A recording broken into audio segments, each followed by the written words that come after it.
예, 안녕하십니까. 신라얼문화연구원 원장 정형진입니다. 예, 오늘은 신라 초기 남산의 숨은 이야기라는 제목으로 이야기해 볼 텐데요. 양산 주변은 신라 초기 사회를 주도하던 사람들의 삶의 공간이자 신화의 공간이었다는 관점으로 박혁거세 신화, 아령 신화, 탈의 신화 등을 2부에 걸쳐서 설명하는 시간을 갖도록 하겠습니다. 그래서 오늘 강의 주제는 첫째는 반월성과 도당산 그리고 양산 주변은 신라 초기를 주도한 왕족들의 거주 공간이자 그들의 신화가 탄생한 공간이었다는 거고요. 두 번째는 박혁거세와 박씨 집단, 아령 왕비족과 김할지의 김씨 집단, 석탈해와 호공 등 외인 집단이 이들 지역에 살면서 초기 신라 사회를 주도했다는 관점을 이야기를 해보겠습니다. 먼저 아주 중요한 유물 하나를 보여드릴 텐데요. 이 유물에 대해서 이미 알고 계신 분들도 계시겠지만 이 유물이 지금 출토된 지가 그렇게 오래되지 않은 유물인데 이 유물을 보시면 당장 뭐가 떠오를 수 있냐 하면 단군 신화와 관계된 유물이라는 것을 짐작할 수 있습니다. 왜냐하면 이쪽에는 호랑이가 있고 이쪽에는 곰이 있고 그 옆에는 늑대 혹은 이리가 있는데 이들을 커다란 새가 감싸고 있는 형태로 도상이 만들어졌습니다. 그래서 많은 사람들이 이 유물을 보고 이 유물은 바로 단군 신화를 표현한 것이기 때문에 여기에 등장하는 위에 커다랗게 그려져 있는 새가 바로 환웅일 것이라고 추정하시는 분들이 많습니다. 이 유물은 요령성 평강 지역에서 출토되었는데 기원전 2세기경에 만들어진 걸로 지금 확인되고 있습니다. 이 유물을 가지고 새 토템인 한족의 환웅 군장 국가의 군장 환웅을 이 새가 나타낸다고 신영화 교수가 이야기를 하고 있습니다. 그렇다면 여기서 질문을 해볼 수 있는데 과연 우리 단군 신화에 등장하는 우리의 할아버지, 우리의 개국 신화에 등장하는 주인공인 단군의 토템이 과연 새였을까 하는 거죠. 저는 오늘 강의에서 박혁거세 신화를 풀어보면서 단군의 직계 후손이라고 믿어지는 박혁거세를 풀어보면서 환웅이 가지고 있었던 토템은 새라기보다는 사실은 구렁이였다는 것을, 뱀이었다는 것을, 그것이 후에 용이 되었다는 것을 설명드리고자 합니다. 그렇게 설명할 수 있는 단서 중에 하나가 황해도에서 전해지는 구전설화가 있어요. 그 구전설화에 뭐라고 되어 있냐 하면 옛날 밤나무에서 밥을 따먹고 온나무에서 옷을 따입던 시절 하늘에서 사람이 하나 떨어졌는데 그의 남근이 65발은 될 정도로 길었다. 그래서 동물들이 모두 마다했는데 곰이 굴 속에 있다가 그 남근을 맞이해서 단군을 낳았고 그 후 여우가 받아서 기자를 낳았다고 한다. 이런 이야기가 있어요. 여기에 이 구전설화에 보면 분명히 환웅은 남근이 65발이나 되는 사람으로 표현되어 있습니다. 사실 남근이 65발이라는 것은 그의 남근이 마치 구렁이와 같이 길었다고 하는 건데 이 이야기가 뭐냐 하면 단군조선과 기자조선에 대해서 이야기하고 있는 건데 앞에는 곰이 받아서 단군이 나왔다고 하는 것은 단군조선이고 뒤에 여우가 받아서 기자를 낳았다고 하는 것은 기자조선을 말하는데 그때 여우는 무엇을 말하냐 하면 기자가 들어왔던 고죽국의 토템이 바로 여우였다는 거죠. 그래서 저는 박혁거세와 이러한 신하들과 경주 남산에 남아있는 유적들을 가지고 또 신라톡이나 또 암각화에 나와 있는 유적들을 가지고 이해를 했을 때, 분석하고 이해를 했을 때 환웅의 토템은, 그것을 토템이라고 표현해야 될지 모르지만 아마 구렁이 혹은 커다란 뱀이었다고 생각하고 있는데, 거기에 대한 이해를 이번 시간에 여러분들에게 충분히 전해드리려고 합니다. 우선 박혁거세의 신화를 한번 간단하게 살펴보면, 삼국사기에는 박혁거세를 발견한 사람이 고호천장인 소벌공으로 되어 있는데, 소벌공이 하루는 양산 및 나정 곁의 숲 사이를 바라보니 말이 무릎을 꿇고 울고 있으므로 가보니 말은 간데 없고 유마, 괴이, 시 다만 있는 것은 큰 알 뿐이었다. 알을 깨워본 적 한 어린아이가 나왔는데 소벌공이 데려다가 길렀고 나이가 10여 세가 되어서 유달리 숙성했고 육부 사람들은 그 아이의 출생이 이상하였던 까닭에 높이 받들더니 이때 13세에 이르러 그를 세워 임금으로 삼았다. 지인이는 호를 박이라 하였는데 처음에 큰 알이 박과 같다 해서 박으로서 성을 삼았다. 거서가는 지인의 말, 진언의 왕이란 뜻이다. 이렇게 얘기를 하고 있는데, 삼국유사를 보면 조금 다르게 6부의 시조들이 각자 자제들을 거느리고 다 함께 알천뚝가에 모여서 의논하기를 우리들은 위로 백성을 다스릴 임금이 없어 백성들이 모두 방자하고 안일하여 제멋대로 하고 있다. 어찌 덕 있는 사람을 찾아내어 임금으로 삼아 창건하고 도읍을 정하지 않으려고 했다. 이리하여 높은 곳에 올라 남쪽을 바라보니 양산 밑에 있는 나정가에 번갯빛과 같은 이상한 기운이 땅에 들이우고 한 마리의 백마가 무릎을 꿇고 절하는 신용 유일백마 괴배지상을 하고 있었다.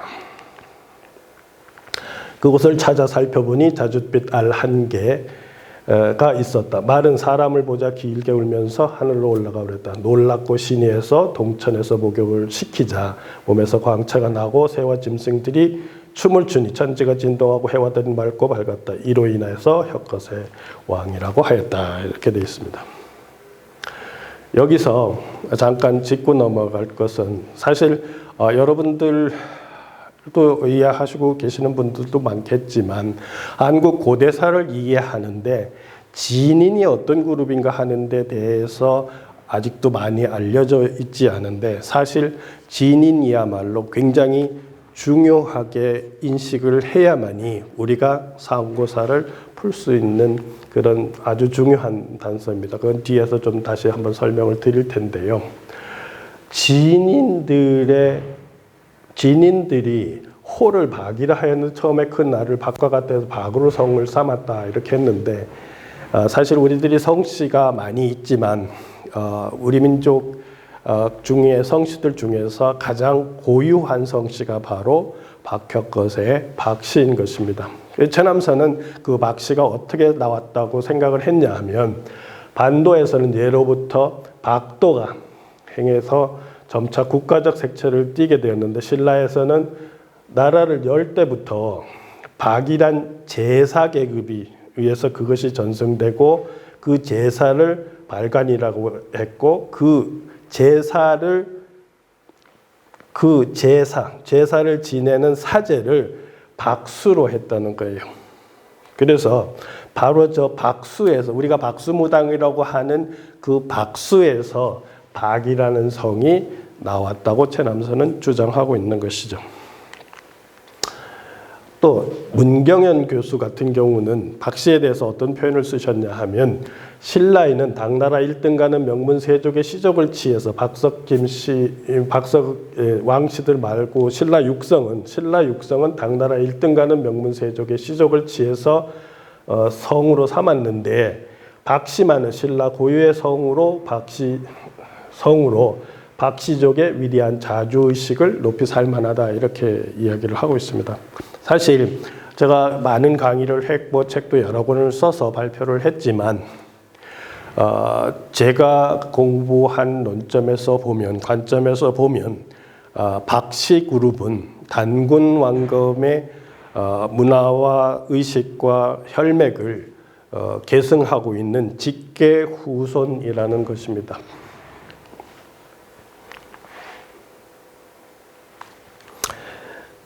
이 박격것의 신화를 이해하기 위해서 그 박격것의 신화가 탄생한 그 남산 주변에 있는 아주 중요한 바위 유적이 있는데 해몽령이라는 위치에 있는데 제가 해를 품은 구렁이 신단이라는 표현을 지었습니다. 이 해를 품은 구렁이 신단이라고 이름을 지었는데 이 유적을 보시면 이렇게 구렁이가 여기가 머리고 구렁이가 해를 감싸고 있는 그런 형상의 종교적 상징물을 파놓은 겁니다. 이쪽에 보시면 인위적으로 바위를 파낸 것을 충분히 이해할 수가 있고 이렇게 바위를 파냈다는 것을 이해할 수 있는데 바로 이 해를 품은 구렁이 신단에서 바라봤을 때 나정이라는 위치도 오른쪽에 보이고 오능이라는 위치도 보이고 이 맥을 타고 내려가면 바로 박격거세가 처음에 금성이라는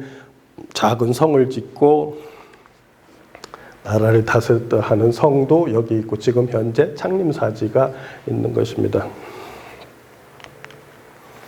그래서 이 사진은 제가 원경에서 찍은 건데 이쪽 위치에 해를 품은 구렁이 신단이 있고 지금 보시면 여기에 이쪽에서 보시면 나정이 있고 또 창림사지가 있고 그런 위치가 이렇게 남산 주변에 박격거세 신화공원으로서 이렇게 세팅이 되어 있는 그런 상황입니다.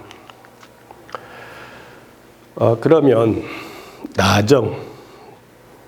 나정을 다른 표현으로는 그 소지왕 때 나흘에 신궁을 지었다는 표현이는 나흘로 표현되는데 나정 혹은 나흘은 날 혹은 나흘이라고 읽을 수 있는데 나흘은 나온 얼이 깨어난 얼이 탄생한 것으로 이해할 수 있고 나흘은 날과 일에 해당하는 훈차로 이해를 할 수 있습니다. 이것은 나정을 발굴했을 때의 항공사진인데 보시면 그러니까 방 속에 이렇게 원을 지었는데 팔각기둥으로 신전을 씌우고 그 중심에 우물이 있었다는 것이 지금 밝혀지고 있습니다. 그런데 나정을 발굴할 때 날 생자가 들어가 있는 토기가 발견되는 것으로 봐서는 나정이 얼이 태어난 우물이라는 개념으로 사실 이해하고 있었을 그렇게 사용하고 있었을 가능성이 가장 높은데 학자들이 어떻게 이해를 했냐 하면 양주동 같은 사람들은 정과 을의 우리말 음이 얼이었음을 지적하면서 정의 고훈이 얼이고 얼의 음사가 을이기 때문에 나와 얼을 결합해 보면 나얼 혹은 나온얼이라는 의미로 이해할 수가 있습니다. 또 이병도는 나와 나는 사만이나 삼국시대 지명 끝에 붙어 있는 것으로 구급을 의미한다고 보았으며 나얼과 나정은 국정, 그러니까 나라의 우물이라고 이해를 했던 거죠. 그래서 이병도 박사는 삼국사기를 번역하면서 이 나자를 내을로 이해를 하고 있는 것을 볼 수 있습니다. 사실은 일본 학자인 삼풍장영이라고 하는 미시나는 나다의 음차였을 거다. 나정이 나다의 음차였을 거라고 이해했는데 사실은 이 미시나가 본 나다, 태어나다, 탄생하다고 하는 의미였다고 이해한 것이 사실은 가장 정답에 가깝다고 할 수 있죠. 그 다음에 팔각 건물과 팔각 재단인데 실제로 나정을 발굴해 보니까 제일 처음에는 2, 3세기경의 흔적에서는 원형재단이었던 것으로 드러났고 5, 6세기에는 팔각재단이었고 7세기 중엽에 다시 팔각으로 중건했다는 게 밝혀졌죠. 그러니까 그 재단 자체가 천원지방서를 반영해서 재단을 만들었을 거라는 거죠. 그러니까 팔각은 하늘과 땅을 연결하는 매개체이며 제사의 주체인 사람이 하늘과 땅을 의미한다는 것으로 이해를 하고 있는 거죠. 그래서 사실은 우리가 그 단군 왕검 시대부터 성소를 인식할 때, 성소를 만들 때 어떻게 만들었냐 하면 신성한 공간에다가 잎대목, 나무를 세우고 우리가 하늘을 섬겼는데 바로 이 나무에 해당하는 것이 바로 팔각정이라고 볼 수 있는 거죠. 하늘과 소통하는 중심축이라는 의미를 가지고 있는 거죠. 그래서 팔각 재단을 만들었다는 것은 사실은 단군 시대부터 있었을 수도 있는 그런 개념인데 지금 보시면 왼쪽은 지금 남아있는 목조 탑으로서 가장 오래된 탑인 산서성 삭주시 응현 금성진에 있는 서가에 있는 불궁사라고 하는 절인데 그쪽에 지금 팔각으로 지금 절을 지어놓고 있고 이것은 고구려 시대에 있었다고 추정되는 청암리 사지의 목탑을 재현해 놓은 것인데 이 두 개 다가 뭐냐 하면 사실은 지금 왜 이 사진을 가져왔냐 하면 팔각재단을 이해하기 위해서인데 지금 팔층 탑 같은 경우도 부처님 사리는 우주의 근원, 우주의 중심인데 우주의 근원이자 우주의 중심이기 때문에 이러한 형태로 팔각으로 표현을 해놨는데 사실 같은 원리로 나정도 우주의 축으로서 우주의 중심에 있는 하늘과 직접 소통하는 그런 공간이라는 의미로 팔각재단을 지었다는 거죠. 그래서 나중을 발굴을 해보니까 실제로 기원 전후에 우물지가 발견이 되었다는 거죠. 그러니까 박혁거스의 탄생 신화가 사실에 기반한 전해오던 내용을 기반으로 해서 나중에 국사를 쓸 때 5세기, 6세기 중엽에 국사를 쓸 때 편집되었다는 걸 알 수 있죠. 그래서 나정복원 상상도인데 저렇게 보시면 밑에 팔각이 있고 그 위에 원형으로 해서 전체는 천원 지방을 나타내려고 했다고 한 건데 제가 이 오른쪽에 있는 청동 팔주령을 가져왔는데 저렇게 신전을 재단을 혹은 시조묘를 저렇게 만든 것은 바로 저 공간이 우주의 축이라는 의미로 우주 하늘하고 칠성하고 땅하고 소통할 수 있는 축이라고 한 그런 개념으로 저렇게 지었는데 실제로 우리 조상들이 이렇게 팔주령을 지은 것도 우주 중심에서 팔방으로 에너지가 퍼져나가면서 그것이 회전하면서 모든 우주 만물이 돌아간다고 하는 관념을 우리가 이미 가지고 있었기 때문에 이러한 것을 만들었는데 이러한 것에서 사실은 복희 팔계도도 나오는 거고 우리가 지금 신라나 이런 데서 많은 팔각 우물이 나오면 많은 사람들이 불교하고만 연결시키는데 사실은 팔각 우물 자체도 팔각재단과 같은 어떤 상징성을 가지고 우주 우물이라고 하는 그런 의식을 반영해서 만들었다고 볼 수 있는 거죠. 다음으로 박혁거스의 신화에 나오는 신화소인 번갯불과 같은 이상한 기운, 백마한필 그리고 보랏빛 알에 대해서 이야기해 볼 텐데요. 결국은 박혁거스의 신화는 천지가 교합해서 지모신의 자궁에서 보랏빛 알이 태어났다 이런 상징적인 관념을 표현하고 있는 것입니다. 우리가 제가 앞에서도 언급했지만 진인은 분명히 단군 왕검 사이의 문화와 혈맥을 계승한 사람들인데 이들 신화 속에 말이 나온다는 것은 사실은 어떤 면에서는 어폐가 문제가 있는 거죠. 왜냐하면 신라에서도 실제로 초기 단계에서는 말이 없었고 말은 북방 초원 세력들인 김씨 세력들이 들어와서 활동하는 과정에서 말이가 들어왔기 때문에 진인들에게서 신화에 말이 들어간다고 하는 것은 사실은 이렇게 시간적으로 보면 문제가 있는 거죠. 그래서 박격거세가 태어난 알을 말이 가져왔다고 하는 것은 박격거세 세력이 기마민족적인 요소가 있다는 것을 암시하는데 사실 이건 문제가 있고 혁거세는 기마민족의 후예가 아니기 때문에 신화를 기록할 당시의 의식을 반영했구나. 신화 공간의 지세 때문일 거라고 추정을 해보는 거죠.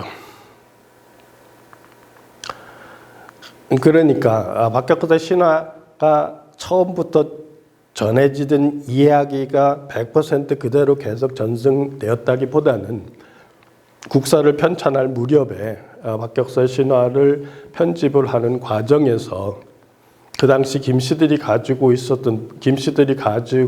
온 북방의 기마민족적인 요소가 신화에 편집이 되었거나 아니면 박격거세의 신화 공간에 말과 같은 형세를 하고 있는 그런 지형이 반영되었다고 볼 수 있다는 거죠.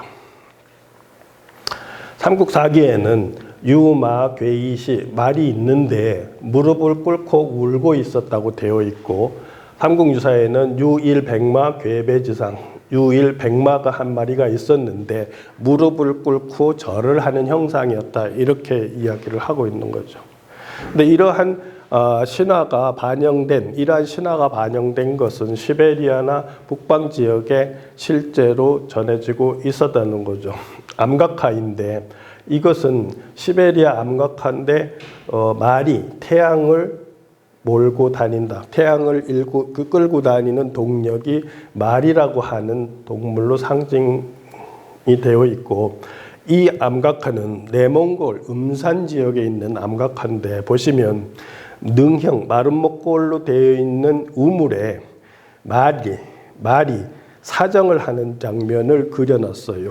그런데 그 위에 벌거벗은 남자가 있는 거죠. 그러니까 하늘에서 온 남성적 기운이 우물에 사정을 함으로 해서 생명이 태어난다고 하는 그러한 관념을 이렇게 표현을 한 거죠. 마치 박격거세 신화를 알고 있는 듯이 표현됐다는 거죠.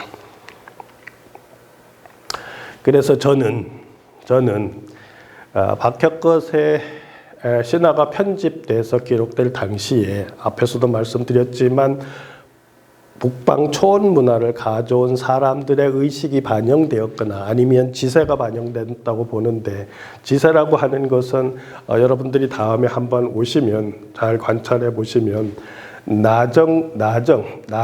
나정을 향해서 지금 남산의 산세가 이렇게 구부리고 있어서 말의 목까지 이렇게 보이는 형세가 있는데 그러한 형세로 나정을 바라보고 있는 지세가 실제로 표현이 되어 있다는 거죠. 산세로 표현이 되어 있다는 거죠. 이것이 어쩌면 신화 공간의 신화를 만들 수 있는 그런 지세였던 그 땅의 모습이었다고 저는 이해를 하는 거죠. 북유럽 청동기 시대에도 보면 태양을 말이 끌고 간다. 태양을 말이 이끌고 간다고 하는 그러한 관념들이 북유럽과 초원지대에 있었던 의식이 반영된 거죠. 그래서 초원 문화인 김씨 왕족의 천마도인데 이건 천마총에서 나온 건데 이 천마도가 있고 이것은 금룡총에서 나온 기마인물도인데 이것 또한 무덤을 만들어 놓고 무덤이 거의 완성된 상태에서 무덤 상부에다가 묻어놓은 거로 봐서는 무덤의 주인공이 말을 타고 저승으로 갈 때 사용하도록 한다는 그러한 의미를 담아서 만들었던 걸로 이해할 수 있습니다. 그래서 제 결론은 뭐냐 하면 박격거세 신화에 등장하는 말은 김씨 왕족이 가져온 초원 문화가 반영된 것으로 이해하거나 지세로 이해를 해야 된다 이렇게 설명드릴 수 있습니다. 그 다음에 보랏빛 알에 대해서 설명을 할 텐데요. 이 정리된 글은 신라사학회에서 정리된 글인데 한번 읽어보시면 박혁거세가 양을 대표하는 하늘과 관련된 존재라는 단적인 증거가 그가 태어난 자생난 알이라고 하는 표현에서 발견할 수 있는데 왜 그 알이 자색인가 하는 것은 하늘의 중심인 북극성과 관련이 있다는 거죠. 동아시아 전통 천문관에 의하면 사시사철 위치 변동이 없는 북극성은 하늘의 중심이라 해서 천극이라 불렀으며 나아가 그것이 내는 광선은 자주색으로 간주되었고 최고신이 거주하는 곳으로 천상의 최고신을 태일 혹은 천왕대제라고도 했는데 천왕대제란 간단히 천왕이라고 한다. 천왕은 원래 북극성에 항시 거주하는 최고의 천신을 가리키는 명칭이다. 따라서 박격거세가 자주색 아래서 태어났다는 것은 말할 것도 없이 그가 천상의 최고신으로서 북극성에 거주하는 천왕대지 자체이거나 그 정기를 이어받은 천자라는 의미가 된다. 이렇게 해석을 하고 있죠. 사실은 이 내용, 이렇게 설명하는 구조 속에도 박혁거세는 바로 북극성의 아들이고 칠성의 아들이고 그들과 동일자이기도 심지어는 그렇게도 표현할 수 있는데 제가 여러 번 제 강의를 들어보신 분들에게 여러 번 전달해 주었지만 우리가 단군 신화에 나오는 환웅 세력은 분명히 삼국유사 황룡사 구충탑조에 보면 동이공공이라고 되어 있는데 이 공공 세력이 자신들을 나타내는 자신들의 공동체가 지향하고 그 자신들이 이해하고 있는 세계관을 나타낸 그 휘치라고 하는데 우리 지금으로 하면 태극기와 비슷한데 아자로 만들어진 아자로 되어 있는 신단에 아자로 만드는 신단에 나무를 세워놓고 하늘을 섬기는데 그 하늘 사이에는 태양이 있고 그 모든 생명 에너지는 뱀으로 인식되는 구렁이로 인식되는 영들이 작동되고 있다 하는 그러한 생각을 가졌던 거죠.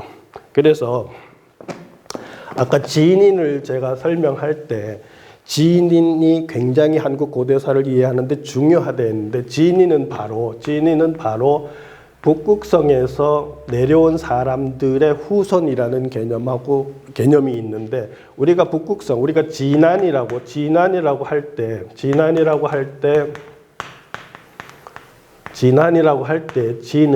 진은 바로 이 북극성을 나타내는 순수 우리말일 텐데 신수 우리말일 거로 추정이 되는데 왜 그렇게 생각할 수 있냐 하면 중국의 삼국지에 보면 우리 삼안의 수장들을 부르는 명칭 중에 바로 신지가 있는데 이때 이 신이나 사실은 신이라고 하는 우리 음가로는 동일한데 이 신지는 바로 신에서 태어난 새끼들, 신에서 태어난 사람들이라는 그러한 의미가 담겨져 있고 우리가 흔히 신난다고 할 때 그 신난다의 어원이 무엇인지 어떤 건지 정확하게 이해할 수 없다고 많은 사람들이 토로하고 있는데 사실 신난다고 할 때 신 또한 바로 근원적인 북극성, 근원적인 모든 생명과 모든 물질의 근원이었던 이 하늘나라에서 내려오는 밝은 에너지를 신이라 했고 그것이 바로 신명이라고 우리가 말하고 있고 그 신명이 날 때는 우리의 에고가 가지고 있는 에너지와 다른 하늘의 에너지가 내 몸에 들어와서 저절로 일어나는 어떤 동작, 춤, 소리 이런 것들이 날 수 있는 어떤 근원적인 힘들이 바로 북극성에서 온다고 했다는 거죠. 그래서 박격거세 신화에 박을 진인의 말로는 뭐 이렇게 호를 진이라면 박이라 했다. 거서관을 진언에 의하면 왕이라 했다. 뭐 이런 뜻으로 거기 표현되어 있는 것 자체가 바로 박혁거세가 옹립될 무렵에 서라벌에 있었던 기층민들은 그 많은 사람들이 바로 진인이었다는 거죠.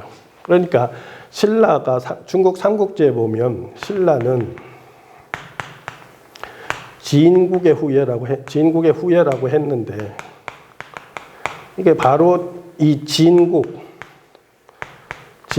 후예였기 때문에 바로 이들이 진인이었던 거죠. 바로 이 진인들은 단군 왕검의 직계 후예들이라는 거죠.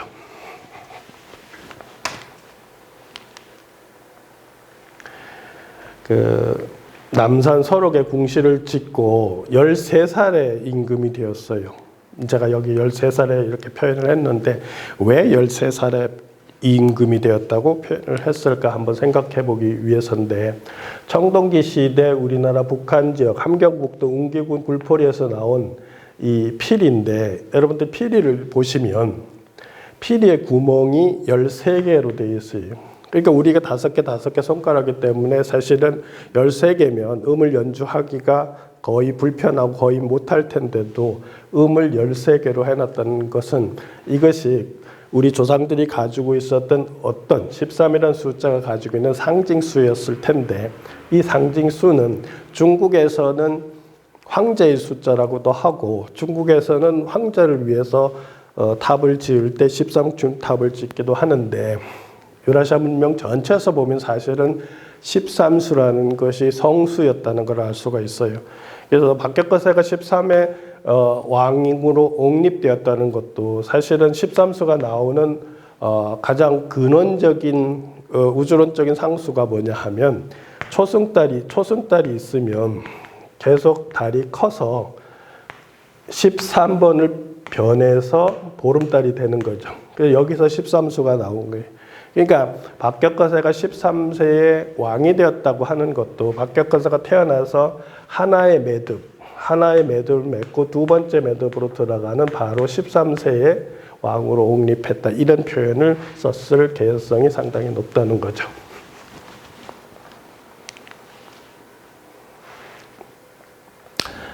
그래서 박혁거세는 결국 우리 공공에서도 칠성에서 와서 칠성으로 돌아갔다는 거예요. 우리가 어른들이 죽으면 돌아갔다고 할 때 바로 그곳이 칠성이고, 그 칠성이 계시는 곳은 바로 북극성으로 상징된 하늘나라였던 거죠. 삼국지사에 보면 나라를 다스리기 61년 내에 왕은 하늘로 오른 지 7일 후에 남은 뼈가 땅으로 떨어졌는데, 왕후도 또한 돌아가 국인이 합쳐서 장사를 지내려 했더니 큰 뱀이 따라다니며 방해함으로 오체를 각기 장사 지내서 오릉이 되었다. 또한 이름을 사릉이라고도 한다. 담엄사 북쪽에 능이 있다, 이렇게 되어 있어요. 사실 이 부분이 처음에 제가 제기했던 기원전 2세기경에 만들어진 것으로 요령성에서 나온 청동패에 나온 그 토템 표현에서 과연 새가 환웅이었냐 하는 것을 제가 비판적으로 생각해 볼 수 있는 단서들이 여기도 숨어 있는데, 바로 박혁거세 집단이 만들어 놓은 성소라는 것이 제 생각이고, 바로 태양을 품은 구렁이를 도상으로 만들어 놓고 여기서 특정한 날에 하늘에 제사를 지냈을 거라는 거죠. 그래서 오릉을 사릉이라고 부르게 된 설화는 바로 공공족의 후예인 진인의 의식에서 나온 것이라는 거예요.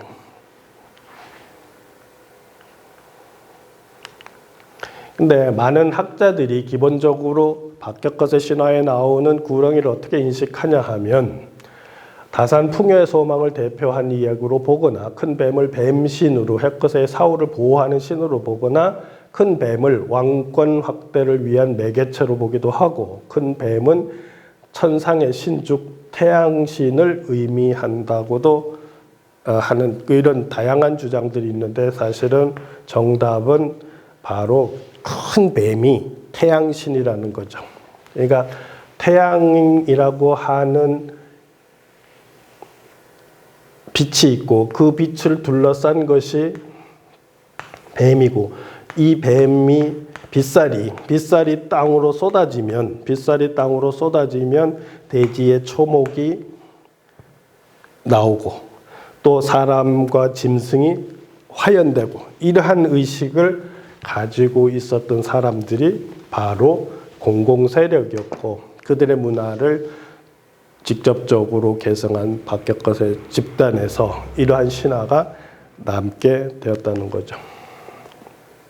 다시 한번 앞에서 설명드렸던 내용을 보면, 황해도 구전설에 옛날 밤나무에서 밥을 따먹고 꽃나무에서 옷을 다 입던 시절에 하늘에서 사람이 하나 떨어졌는데 그의 남근이 65발 정도가 될 정도로 길었다. 그래서 동물들이 모두 마다했는데 곰이 굴 속에 있다 그 남근을 맞이해서 단군을 낳았고 그 후 여우가 받아서 기자를 낳았다. 이렇게 했을 때 이 내용을 보면 환웅이 남근이 65발 정도로 컸다고 표현되어 있는데, 바로 환웅이 태양신의 화신인 뱀의 정령이었다고 하는 그러한 관념이 반영되고 있다는 거죠. 그러니까 이 내용이 문헌으로 전달되지 않는 민족사의 비밀을 이 구전설화가 전해주고 있는데, 하늘에서 내려온 환웅과 곰이 결합해서 단군을 낳고 하늘에서 내려온 환웅과 여우가 만나서 기자가 탄생했다고 하는 단군조선과 기자조선에 관한 이야기들이 바로 황해도 구전설화에 전해지고 있었다는 거죠.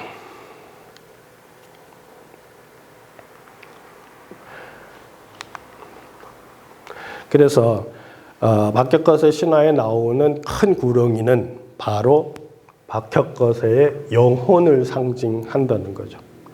신라 사람들은 구렁이가 둥글게 사리고 있는 모습에서 생명력을 느꼈고, 그들은 태양이라고 하는 하늘의 알을, 천상의 구렁이가 사리고 있으며 그 하늘의 알을 사리고 있는 구렁이가 환생한 것이 지상의 구렁이자 지상에 있는 모든 생명들이라는 거죠. 그런 이유로 구렁이는 생명력을 나타내는 동물이었고 공룡신으로 대접받아서, 그래서 우리 민속의 업신으로서 역할을 하고 있었다는 거죠.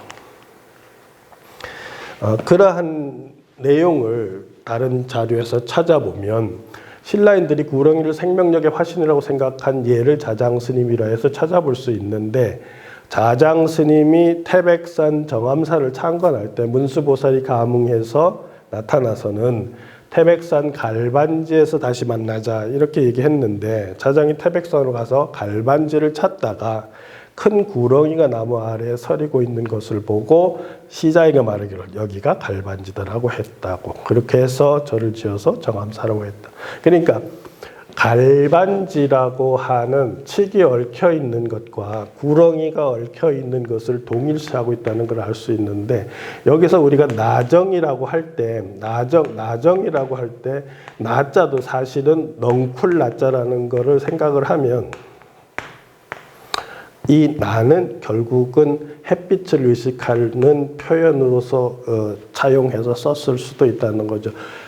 빛의 정령이 우물에 들어와서 대지의 자궁에 들어와서 탄생한 곳, 뭐 이런 식으로 이해를 할 수도 있다는 거죠.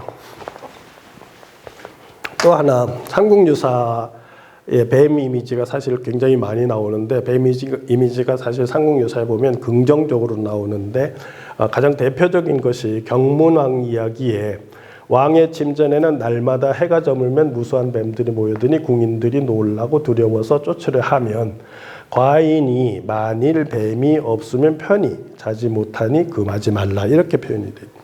사실 이 부분에 대해서도 많은 사람들이 해석을 어려워하는데, 사실은 여기에 등장하는 뱀은 사실은 낭도들을 상징했던 거죠. 경문왕이 화랑으로서 최초로 왕이 되고 사위로서 왕에 올라갔고, 또 신라 하대가 되면서 귀족들의 반란, 귀족들의 투쟁이 극심해지면서 왕권이 흔들리는 그런 상황에서 임금이 되었을 때, 왕이 되었을 때 자신을 호위해 줄 수 있는 친위 부대로서 낭도들을 활용했는데, 바로 그 낭도들을 뱀으로 표현하고 있다는 거죠. 그러니까 신라 사회에서는 뱀이 육화, 육화된 것이 사람이라고 하는 인식이, 천상의 뱀이 육화된 것이 사람이라고 하는 인식이 바로 이 이야기에도 들어가 있다는 것을 알 수가 있는 거죠.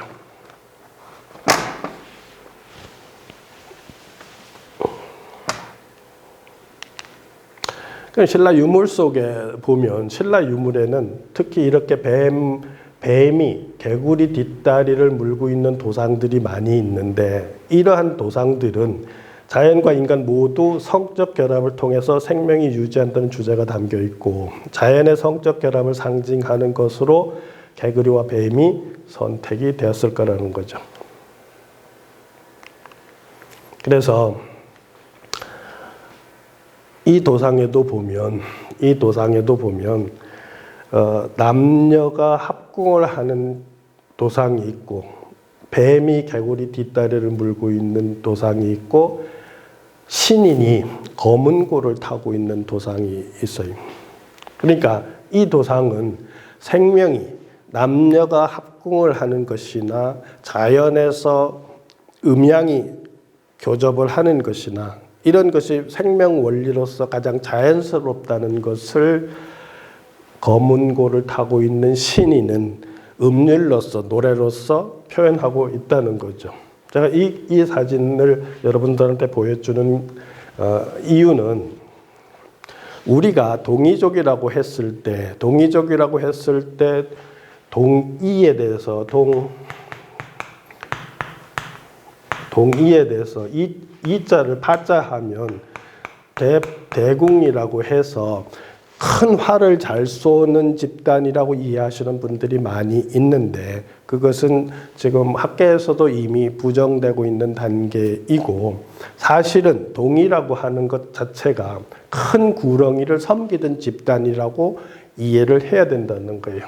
무슨 소리냐 하면, 왼쪽에 있는 것이 우리가 조상할 조자가 이렇게 조상할 조자인데, 이 궁으로 표현된 것이 뱀이라는 걸 알 수가 있어요. 나무에 지금 뱀이 걸려 있는데, 여기 똑같은 갑골문인데 여기는 지금 이렇게 궁자고 사람하고 이렇게 표현을 해놨어요. 그러니까 조상할 조자라고 하는 것은 지금 이 집에 죽어있는 영가, 죽어있는 영혼이 있다는 표현으로 조상할 조자를 쓴 거죠. 그러니까 동이의 이자의 궁자는 큰 구렁이로 인식해야 된다는 거죠. 그렇게 해야만이 동이의 최초의 신화적 존재인 복희 여회가 왜 뱀으로 표현되어 있는가를 우리는 이해할 수 있는 거죠.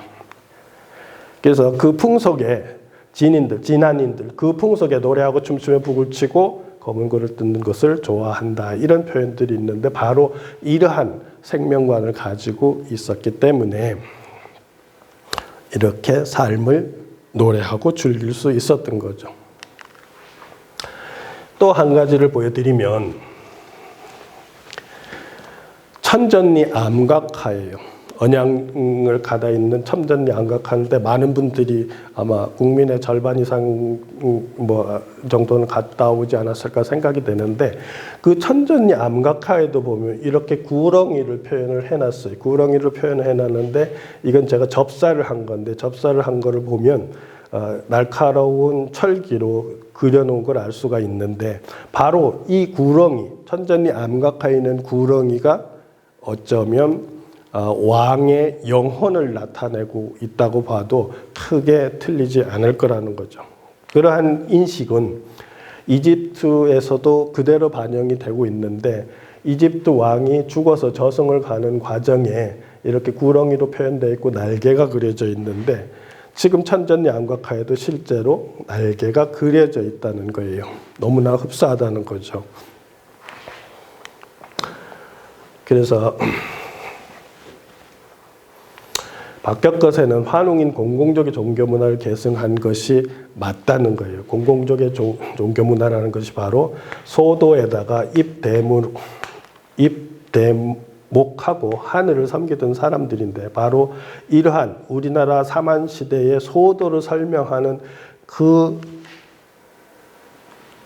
장면과 공공이 가지고 있는 자신들을 나타내는 조퀴, 그러니까 태극기, 자기들의 태극기와 같은 그런 표현에 나오는 것과 의미가 같이 상통한다는 것을 알 수 있고, 제가 박혁거세 집단이 동의공공이라고 하는 단서를 삼국유사에서 찾았는데, 신라 김씨왕당은 찰리 종족하고 연결되고 박씨들은 동의공공하고 연결된다는 단서가 분명히 있고, 그러한 단서는 상당히 사실에 기반했을 가능성이 있다는 것을 다른 강의에서 제가 여러 번 강의를 해드렸습니다. 그래서 박씨 사로국의 뿌리는 진국에 있고, 진국의 뿌리는 단군왕검에 있다는 거예요.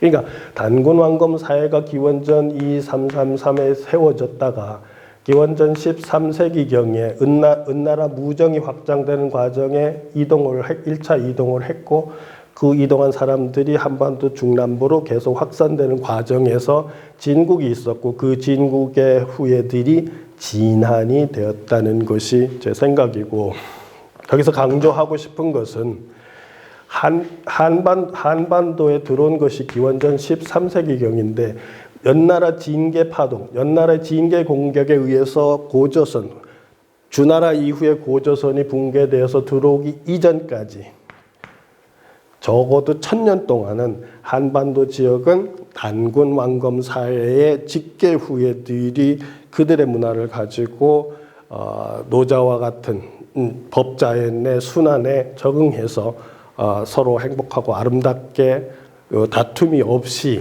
삶의 공간을 유지했다는 것이 제 생각입니다. 그래서 구룡과 20조 태양신, 이 구룡이라고 하는 것이 바로 공공의 후손인데, 지금 경주 남산에 있는 그 바위 암각화, 해를 품은 구렁이 신단하고 도상이 거의 비슷하죠. 이집트에서도 태양이 있으면 태양을 둘러싸고 있는 것은 뱀이고, 그죠?